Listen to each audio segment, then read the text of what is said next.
Hi everyone, I'm Kathy J, a hairstylist based right here in Miami, Florida. I'm thrilled to be here with you today, UNice U-Natural Hair Day. This month of August is Hair Loss Awareness Month. So we'll be focusing on how to combat, how to prevent, and treat hair loss while wearing some wigs, some extensions, or even your natural hair. Let's dive in.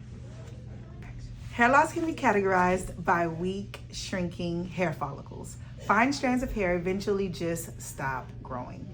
Family members, history, hormonal androgens, conditions like cancer, nutrition, thyroid problems, and a variety of medical conditions, medications can cause hair loss.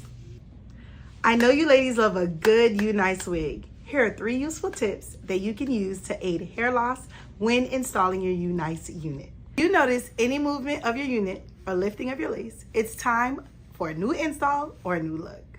It's a hot girl summer, so timely touch-ups and reinstalls are a must.